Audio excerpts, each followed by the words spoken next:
YouTube, I'm back again today for another game review. And today I'm very excited to check out Grumpf from La Boîte de Jeux. This is for 2 to 6 players, take about 15 minutes to play, and it's for ages 8+. And in Grumpf, you're going to be taking control of a tribe of Grumps.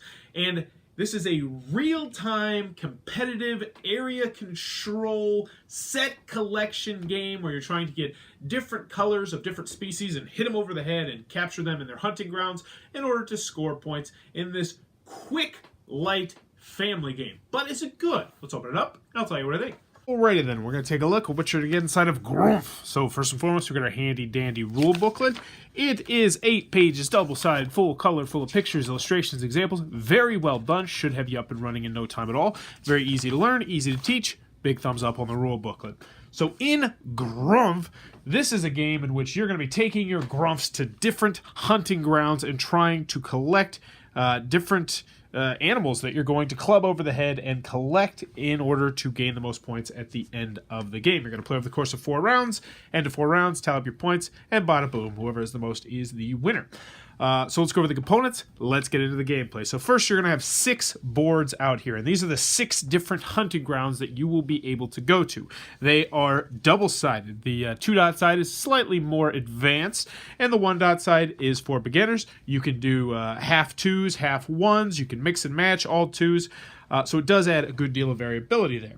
And each hunting ground is going to provide you with a different animal. So for instance, this one would provide you with the purple animal, and this one provides you with the blue animal, and this one would provide you with the red animal. This one provides you with a special token, which we'll talk a little bit about later.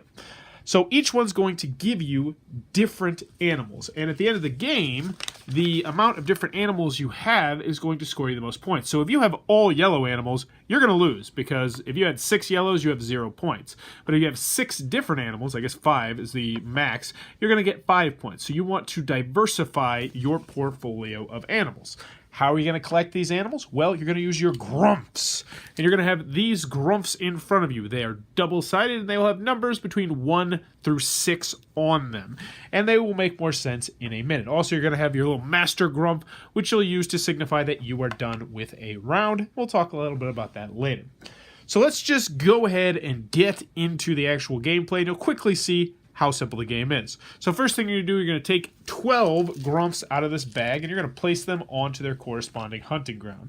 And that the wild should be in there. So let's see, 1, 2, 3, 4, 5, 6, 7, 8, 9, 10, 11, 12. So you're going to put them on their corresponding board. These are the Grumphs that you are going to be hunting this round. And this will change from round to round, because obviously you are going to be drawing them randomly out of the bag. And this is going to make it so that some hunting grounds are more appealing than other hunting grounds from round to round to round. So right now, actually, all the hunting grounds are pretty much even, so that's not bad. Now, the other really interesting aspect of this game is the payout of these hunting grounds. So you only can collect animals from these hunting grounds if certain requirements are met. So for instance, let's take a look at this purple board right here. All the Grumphs around the outside have to equal 20 or more in order to pay out. And only 2 people are actually going to collect. The 2 people who have the highest combined numbers here are going to collect the purple on here. Whereas, let's take a look over here. This one, you need between 10 and 20. If you go over or under that, then no one will collect. Also, there's different payouts. Oh, those are on the other side. So some of the other sides will have like 2 yellows, 1 yellow, 1 yellow. So being in first could really benefit you if there's a lot over here. Also, you'll notice some of them don't have any requirements at all. So you're always going to get a yellow, or have the possibility of getting a yellow if you go here. And you're always going to have a possibility to get this special token if you go here. And let's talk a little bit about that special token right now. So the special token is really simple. How it works is you are going to place a token on there, and now it's like you have 2 of those tokens. So it essentially doubles up a token, which can be very useful at the end of the game. And you don't have to decide which token you're doubling up until the end of the game.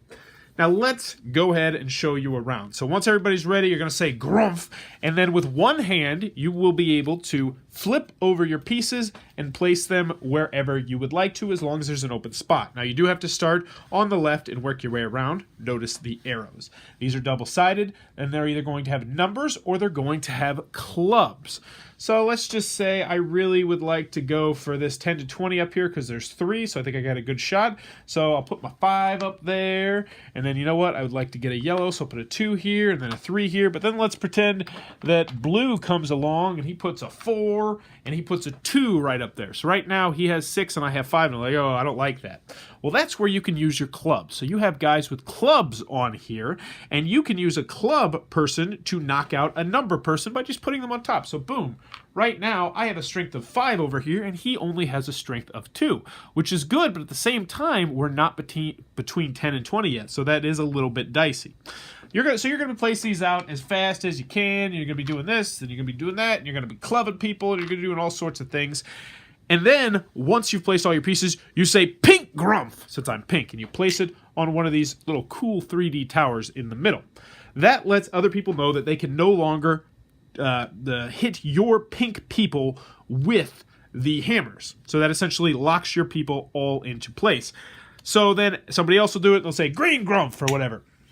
And then once you've filled up as many of these as you have, and it goes, there's up to 3 of them, then you are going to stop, immediately stop, and you're going to check to see first if you've met the hunting conditions for each of the ones. So for instance, did we get between 10 and 20 for this one? We did not. So that one only has 7, so unfortunately, this victory condition has not been met. No one went over here because obviously this is a poor mock example. This one has no conditions whatsoever, so I would get all these, which would be nice. So I'd get 2 yellows, and I put them into my little pile over here. And then you're going to rinse, wash, repeat. You pick up all your pieces. The animals that did not get captured stay there, so they're going to be at, even juicier from round to round to round, and that can make it a good deal of fun as well. And that really is what you're going to do. You're going to do this over the course of 4 rounds. At the end of 4 rounds, you're going to tally up your points, remembering that the more different colors you have, the higher score you are going to get. And whoever has the most points will be the winner of the game. Now, I also showed you a little wild token earlier, so I want to make sure I mention it. There's a wild token right here, and this is just for people who are newer to the game to have a little bit of a handicap for the people that are more experienced with the game. So that's pretty cool as well. But that in a nutshell is what you're going to do inside of Grumpf. Alrighty then, Grumpf from La Boîte de Jeu. What are my final thoughts? Let's go over the pros, let's go over the cons. First, on the con side, game's not going to be for everybody for a variety of different reasons. 2 to 6 players, fantastic player count. I liked it at 3 to 6. 2 just did not do it for me. I wasn't the biggest fan of it as a 2-player game, and I won't play it again as a 2-player game. Another con that I have with this game, it's very light, it's very simple, and it's very repetitive. You're going to be doing the same thing over and over and over and over again, and that will be a turnoff to some people. Now, that being said, you can mix it up by flipping up the boards and player counts and all that sort of different stuff, but at its core, it's a very simple, light game, and if you're not in the market for a simple, light, family weight game, this one might not be for you. Last big con that I have with this game is that it did not go over the best with the gamery crowd. So I played this in my classroom, and I can tell you this is a great family game. I would go as far to say this is a fantastic family game. I really think this is an outstanding family game if you have especially 4, 5, and 6 players, because it plays very, very well at all those player counts, and it's a lot of fun. But I tried busting it out with 2 different adult game groups, as a lightweight filler, and it went over just okay. Now, that's a your mileage may vary thing, obviously, but I do want to mention that those groups are more on the heavier side, so if you have a lighter weight gaming group, then this might be one you might want to try out as a lightweight filler game if you play, the stuff that's light to medium weight. Any other cons that I have with the game? No, not really. I was really pleasantly surprised with Grumpf. I saw this one at Essen, and I was like, I want to check that game out. I brought it home, and I played the living heck out of this in my classroom. The kids in my classroom went nuts for this game. A lot of fun. And the great thing about this game is it's one of those games that even if a kid does not actually understand what they're doing yet, if they don't understand between 10 and 20 or more than 20 or all this sort of stuff, they can still play the game, and they can still have a lot of fun. They'll still win some animals from time to time. They're going to have fun clubbing people and grunfing and making the noises. And artwork, top-notch, gameplay, easy to learn, easy to teach, and for me personally, I enjoy it as a lighter gamery game. Now, the people I played with, they were ho-hum on it. They thought it was okay. But I did enjoy it, and I would play it again in the drop of a hat. I will be keeping this game. It's going to go into my classroom. But if I didn't have a classroom, I think I still would keep this game because I really did enjoy it that much. It accommodates 6 fantastically. You can have this thing taught in less than 5 minutes. Like, you can set up and have it taught in less than 5 minutes as long as you got enough little baggies to keep everything sorted. And in the end, I really enjoyed Grumpf. It does not outstay its welcome. Easy to learn, easy to teach, as long as you're not playing it 2 players. I really recommend this as a gateway game, as a lightweight filler game, and as a family game. If you enjoyed this review, please be sure to click on that subscribe button down below in the comments below. Let me know. If you were a tribe, if you're a tribe out in the middle of nowhere, you have no idea that cars and technology and all that stuff exists, what would be one thing that that you would like to see?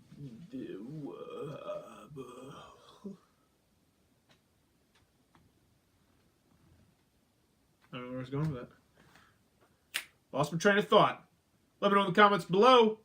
Tiger or lion, fight to the death in an elevator, okay? In an elevator. Tight, confined space. Let me know in the comments below who you think is going to win. I personally think I got to give it to the lion. Normally I give it to the tiger, but inside of that tight, confined space, I feel like the tiger's agility is just not going to come through as much. But let me know in the comments below. Tiger, lion, elephant, elevator fight. And as always, thanks for your time, YouTube.